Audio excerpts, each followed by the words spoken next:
Hey, welcome back to another episode of the She's Making an Impact podcast. I'm your host, Rachel and Ngom. Today we are talking with Shelley Brander. She is the founder and CEO of Loops Productions, where she's building communities, telling stories through high-end production, and growing empathetic, authentic brands. We talk about how she took her weird hobby of knitting and turned it into a really powerful brand and business that is we talk about how it's become a global phenomenon. So I'm really excited for you to listen to our conversation. Let's dive in. Hey, Shelley, welcome to the show. Hey, thank you so much for having me, Rachel. Well, I'm excited to chat. So let's dive in. Tell us a little bit about you and what you do. Yeah, so I have a global knitting business called Knit Stars, and it started as a tiny little yarn store about 17 years ago and has grown into a worldwide phenomenon. And we say we're on a mission to knit the world together. So it's a lot more than knitting. Okay, so take us back to the beginning. How did you turn this little hobby of yours into a global phenomenon? Yeah, it's been a journey. And saying that word, have you seen that movie Phenomenon, by the way, with John Travolta? From oh my gosh, this is like from old, like from the 90s or whatever. But when you said that, it totally made me think of that movie. Sorry, total side note. You want to go back and watch it because I fall asleep in movies, so maybe I remember that. That's hilarious. So I actually was in branding first. I started out as a copywriter and became a broadcast producer, creative director for some big brands over the years. But I started to kind of burn out with that in my 30s. I thought, I don't know if I want to be selling cable and pizza for the rest of my life. Yeah. And I had learned to knit when I was 16 years old and found it just incredibly relaxing and creative. It just hit all the buttons for me, but I never could find cool modern projects. Like everything was still pretty traditional, grandma, old fashioned. And so I had an idea that I might start a yarn shop and grow it into a franchise. And so after about 2 years of trying to get a lease deal, I got a lease deal. I actually ended up sustaining both businesses for about another more decade. I thought I'd do this yarn thing and leave branding in the dust, but I did both for a really long time. And then for a while, I had 2 stores, took it back down to 1 store. Then I started a subscription. I started a membership kind of real early in the membership days. It was kind of upscale modern yarn kits that we would send out. And it exploded and kind of exposed me to the online membership digital world more than I had been. And then that led to Knit Stars, which is kind of the amalgamation of everything. My original store was called Loops. And then I co-created something called Knit Stars, which was master classes for knitters. So I'd fly around the world and film these famous knitters, designers, dyers. I mean, it's a thing. Knitting celebrity is like a thing. And then we offered that as like kind of a summit model. We would put out 10 of these workshops all at once. And it exploded right off the bat. And what was so great about it was it combined my branding background. So like my love of storytelling and production with my obsession for knitting. So it just brought everything together. And since then it has just gone bananas. So we're in our 7th year. Wow. Knit Stars Masterclass. We call it seasons. So it's kind of like dropping a Netflix season, Yeah. And in fact, we have knitflix.com is one of our URLs. That's awesome. I love that. And so it's like that. And we now have, tens of thousands of people around the world that participate. There's 52 countries. Wow. It's just become a true global experience. And so we've got online global communities. We have a new 6,000 foot flagship store now. Yeah. It's a very experiential, we kind of call it Yarn Disney. It's a real experiential retail. And all the things, lots of parts. So you started off with this hobby. You're like, I like knitting. And what was the step to take it from this is a fun hobby to I could actually make money with this fun hobby? Yeah. So kind of the spark came from, I never thought, I didn't, when I learned to knit, I wasn't like, oh, I'll own a yarn shop someday. That was not on the radar. But when I was in my early 20s and I had 3 little kids, I walked into a nice yarn shop for the first time. I had never gone into like a nice local yarn store. And many of them are wonderful. Ours is wonderful, but this particular one was not very friendly. and I got treated really rudely, and which turns out does happen a fair amount of the time. And so I was really ticked, and it kind of lit this fire in me to like, maybe someday I'll open my own and do it the right way, like how Yeah. it should, because I'm like, yarn should be the happy part of your day. It's Yeah. yarn, it's, you're playing, like it should be fun. So it sort of lit that fire in my belly. And then when I started to have the burnout and stuff, it popped back up for me. And I got a friend who found a friend who had an MBA, because my degree was in journalism. I had no idea. I had no business background other than working odd jobs my whole life. And I found a friend who had an MBA, and he sat down and helped me make a business plan. And you know how it goes. You just kind of cobble your way through it. And really, truly, it didn't make a profit for probably 7 years, because Wow. yeah, I mean, it was a slog in the beginning because I had no idea what I was doing. I was just winging it. I had the branding on my side and I had a good idea, but, and there was a point about 7 years in, I opened a second store thinking, well, this will be the beginning of franchising. I'll take everything I've learned and I'll kind of create a franchise model. And everything started to go super south, like really bad. And I was about to just hang it all up and close the whole thing down, because I was too embarrassed to close one or the other of the stores. And then I decided, you know what, I can't go back to what I was doing before. I've got to figure out a way forward. Yeah. And I bit the bullet, closed both stores, opened one kind of in between. And just a couple months after that is when I came across the idea of of the subscription.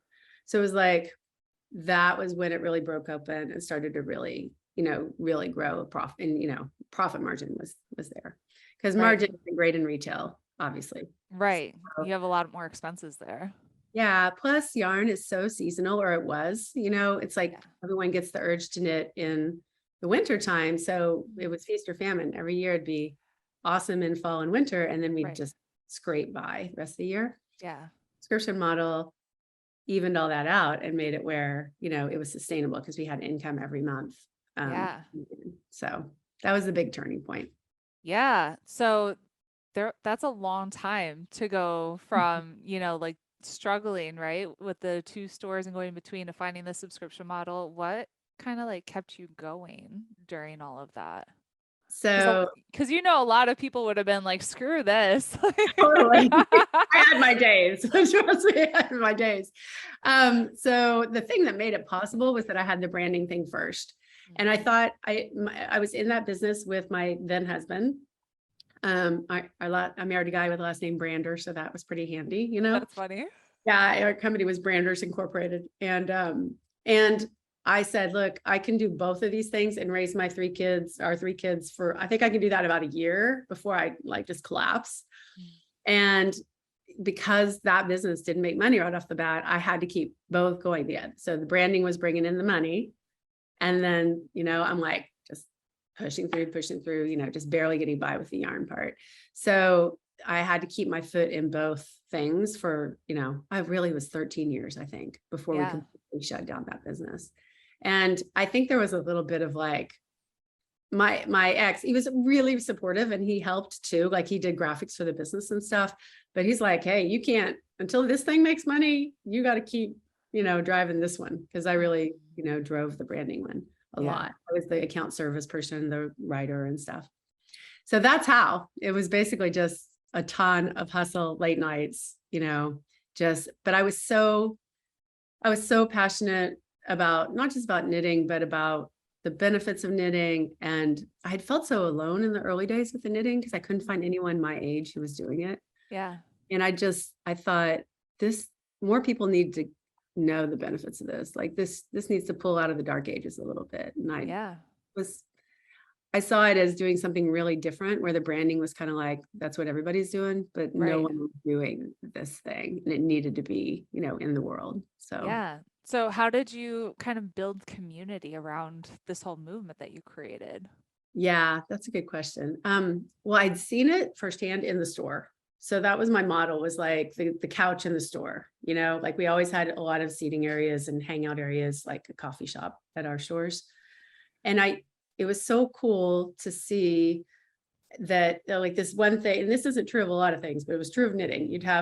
You walk in and you'd see a kid and a college age person and a grandma and an empty nester and all backgrounds, all races, all socioeconomic levels, everything sitting there on the couch making stuff, and they were bonded by it, and it was the other thing that happens is when you're working with your hands, sometimes it's a little easier to have kind of harder conversations. So people would have like really deep conversations, like real connections and stuff on the couch, So that was the goal, to create that kind of vibe. And it wasn't automatic. I mean, it took a lot of shaping and, like helping model for people what respectful communication looks like, and we've definitely gone through, the knitting industry as a whole has gone through a big reckoning, believe it or not, a year or two ahead of the rest of the United States. Wow. Because it was really raised up how racially unequal and how unjust it was as an industry. Right. And so that's when we say knit the world together. I mean, it's really not just about being a good knitter. It's like being a good human, like listening to other people, seeing other people, having real conversations, not just, we're only going to talk about knitting, So, yeah. But what I'm hearing from you is like, you had a vision of what you wanted to create with it. Yeah. So like you had one way like in your head of what you wanted to create it, and that's what you put out there. Yeah. And we shaped it as far as like the nitty gritty of community. One thing that has been, and I think a lot of people know this, but it was an aha for me in the moment. I saw modeled a really great, I mean, this is so simple, but a really great Facebook intro post that walks people through how to come into a Facebook group or come into a community, right? An online community. Is like, okay, here's the steps, introduce yourself, answer these questions, and then go comment on 3 other people's comments. And, just like, how do you get people to come out of their shell, open up, and also keep it real, but keep it, respectful and joyful, Yeah. And so that's just it's just been trial and error through the years, but I've seen great things modeled here and there by other people that I pick up and apply to, so. Yeah. So what I'm hearing from you is just like the persistency, and you kept showing up, you kept showing up, you kept showing up, even when it was hard and you had like maybe not necessarily naysayers, but like you had roadblocks that you had to overcome and to actually make this happen years later. Oh, there were loads of naysayers, by the way. Yeah. Loads of naysayers. No, you're going to do what? How do you stay positive and keep going with that? It's funny. The woman who taught me to knit when I was 16, her name was Sylvia, and she ended up opening a yarn. I mean, she had a yarn shop. She ended up becoming like a yarn rep. She made a career out of it. When I called her up and I said, Sylvia, I'm going to open a yarn shop, she said, great, you're going to have so much fun, but you're never going to make money at it. She was my mentor, was my naysayer. But how did I keep going? I am very, maybe too deeply motivated by the word can't. If someone tells me I can't something, yeah, I'm like, hold my beer. And so the more people that said this will never work. I mean, my sister was my one employee in the branding business when I decided to start yarn, and she quit. She said, you're going to take your whole family down. You're going to take me down. This is the craziest thing I've ever heard, Wow. I mean, it was crazy. It sounded, anything really new sounds crazy, right? Oh, for sure. So, especially to like family and friends who aren't entrepreneurial, and you see like the risk that you're putting out there. So, I mean, I'm hearing that you're stubborn, which is a great characteristic to have as an entrepreneur. Yeah. What else would you say to someone who maybe like they're getting that negative feedback from friends or family? What would you say to them? Yeah, I will tell you, my ex said the book, when I was writing my book, he said I should call it Bull in a Yarn Shop instead of Bull in a China Shop. It's funny. Maybe another book, another day. So what would I say to them? I mean, the thing is, I think it's, people know, they have that gut feeling and it keeps whispering in your ear. And now there are times you should stop or you should pivot. And, but I think it's that when the thing just won't go away, and it just keeps whispering and whispering. And it's like, well, maybe you don't need to do it 100%, but find a way to do it 10%, right? Or take the baby step. Or like in my case, I wouldn't have necessarily had to open this 2,000 square foot store. I could have opened a kiosk or done a pop-up or whatever. Like there's ways that are less risky if you're getting a lot of that pushback. But I generally think find a person that you like, that you're high energy with, and let that person be the voice that you go to when you're you're the naysayers. Surround yourself with the positive, not Pollyannas, but surround yourself with people who have similar energy. Totally. So you need it to keep going. I have needed it. Oh, it's like I've been a part of a mastermind ever since I started this business, and it's like I feel like you have to have other entrepreneurs, like other risk takers that you're surrounding yourself with. Because if you're just hanging out with average people that go to a 9 to 5, they're not going to understand what it is that you're doing. They'll be like, hold on there. You're doing what? You're spending what you're doing. Like, they don't get Always it. your family. I mean, yeah, it's like muggles kind of. But they don't know till they don't. I mean, they don't know. It's not their fault. But I'm like you. I joined a mastermind really soon after I started all the digital marketing part. And oh my gosh, like it is mind blowing. And it's expensive. It's a huge investment. Totally. And it pays for itself 10 times over every single year. So if not more. And people think, well, I'll join this to get I'll get some tactics here and there. Right. It's really not that. It's what you just talked about. It's that permission to be your entrepreneurial self and like into it. Yeah. So. I mean, it'll just hanging out with those people will up level you. So like I joined a mastermind this year. It's like $50,000 for the year. And you have to be making at least $1 million a year to be in it. And I'm like, some of these people are making 8 figures and stuff. So I'm like, by being in this environment, it's going to force me to up level and grow. Right. And then I'm like, if there's like one connection that I make or one strategy that I learned, that will more than pay for the mastermind itself, So I'm not looking at like the cost of it. I'm thinking about the investment in myself and what that'll add to our business over the year, Yes, for sure. And just that it's like a injection of like, I don't know what, like caffeine when I go to the meetings. And it's funny, I will tell you, the first few I went to, I was so nervous. The imposter syndrome was humongous. Yeah.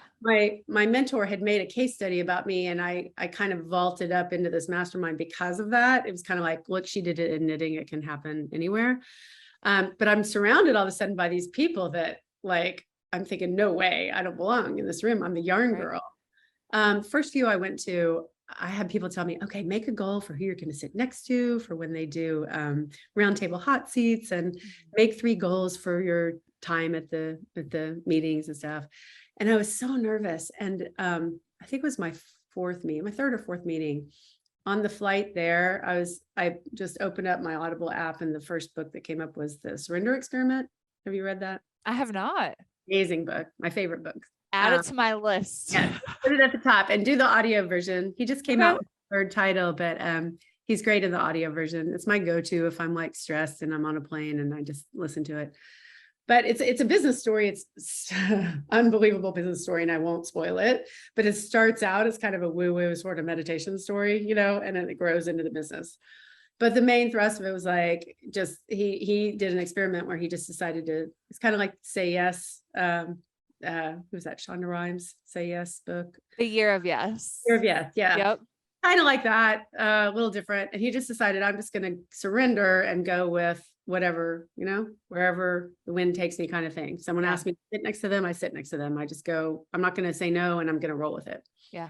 And I decided to try it at this meeting and like not have any plan and just go with whatever happened. And oh my gosh, it was like every aspect of my life like opened up on this trip. It was just like one domino after the other fell. Like my financial stuff, tech stuff, speaking, everything just blew up.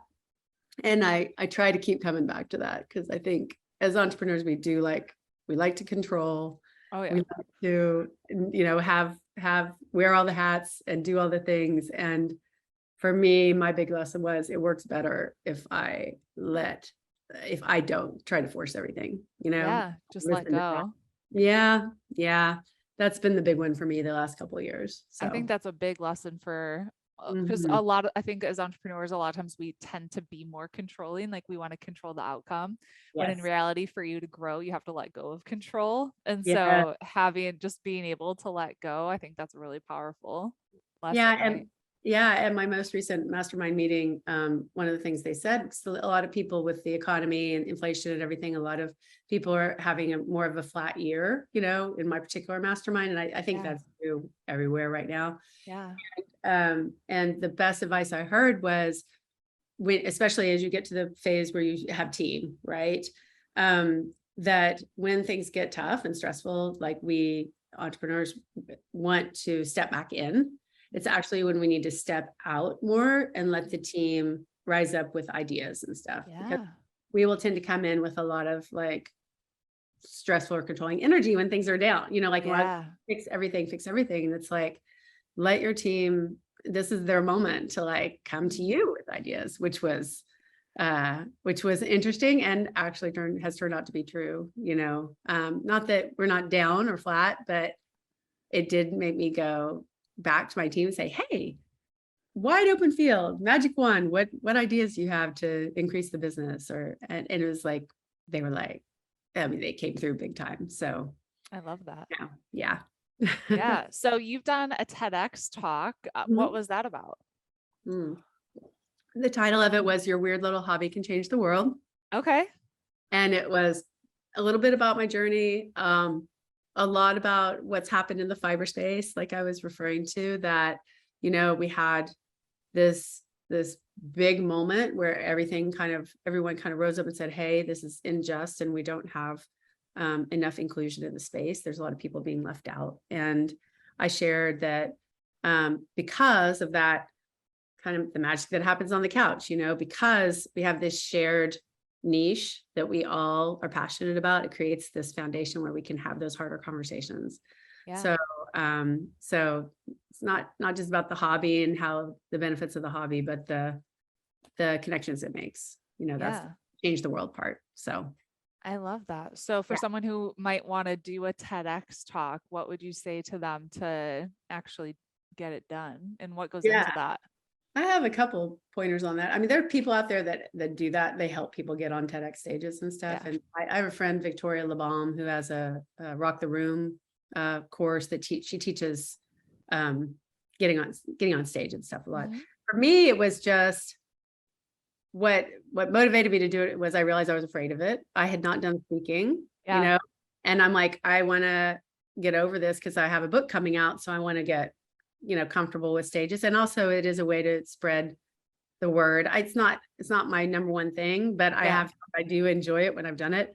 So, my secret was that I'm from Tulsa, Oklahoma. So there are TED Talks that happen on smaller stages. You don't have to be, in California on the big TED stage. Like there's these little stages, like Brene Brown started on a little stage in Houston, tiny, so it's all about the message and the kind of timing and luck too. But I say, try to get on one of those smaller stages. Now, mine happened in the middle of like the height of COVID.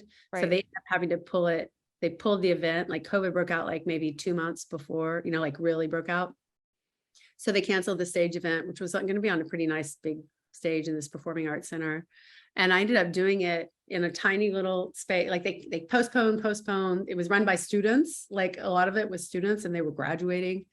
But they ended up having it in like this little speakeasy. And they were like, just pretend like you got an audience. Yeah. It was like the camera guy and the 2 TED people, that added an extra layer of difficulty. Because in between, I have found I really enjoy the audience. The audience interaction is the part you don't expect. And when they start reacting and laughing and engaging, it's it's very energizing. So I love how we're in the future.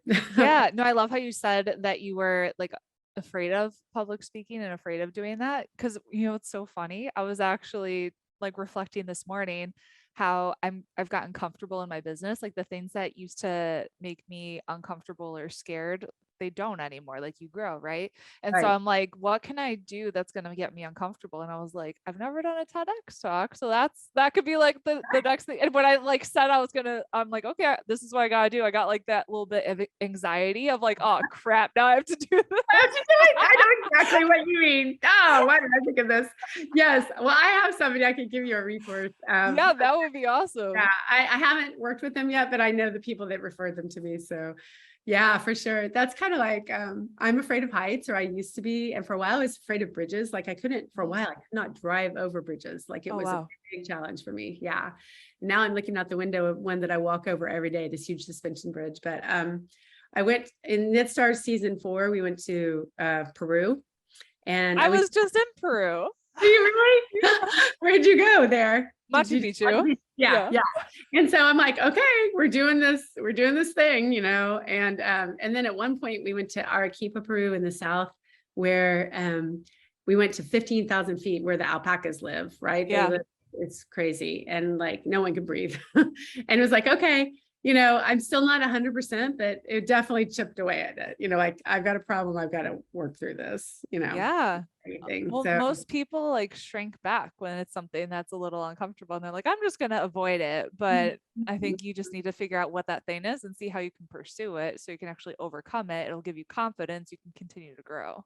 it does. Little bite-sized pieces, right? Eat Totally. elephant one bite at a time. Yeah, for sure. I'm always looking for those things. And have you read, do you know about blue ocean theory? Have you heard the I blue know ocean? like the strategy around it. I haven't read the book. Yeah. And I hadn't heard of that really until a couple of years ago. Someone told me, they're like, oh, you've read Blue Ocean book, right? That's what you keep doing. You keep seeing that, like if there's people over here doing this thing, I'm like, whoop, whoop, I'm going to, if there's sharks in the water and the water is red, I'm swimming for the blue, Yep. It's been that way my whole life. And I hadn't had it really explained to me. And I think that's totally an entrepreneur thing too, right? Absolutely. Yeah. Yeah. That's the way to do it. You don't want to be where everybody else is. You want to be Exactly. looking for the blue water. Yeah. Yeah. What does it mean to you to make an impact? To make an impact. There was a point, they say you go from like you make money and then you make impact and then there's like legacy, to me, making an impact is opening people's eyes to something they hadn't seen before.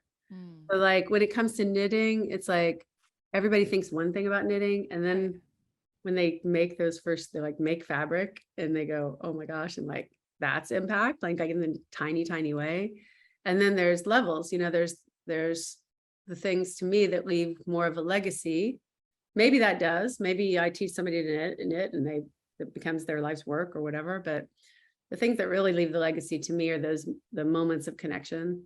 So like it's really like in the grocery store saying something nice and smiling and acknowledging people, or in the store, like making sure somebody just walks out feeling amazing about not just what they just bought, but about their own creativity and their own self, right? Yeah.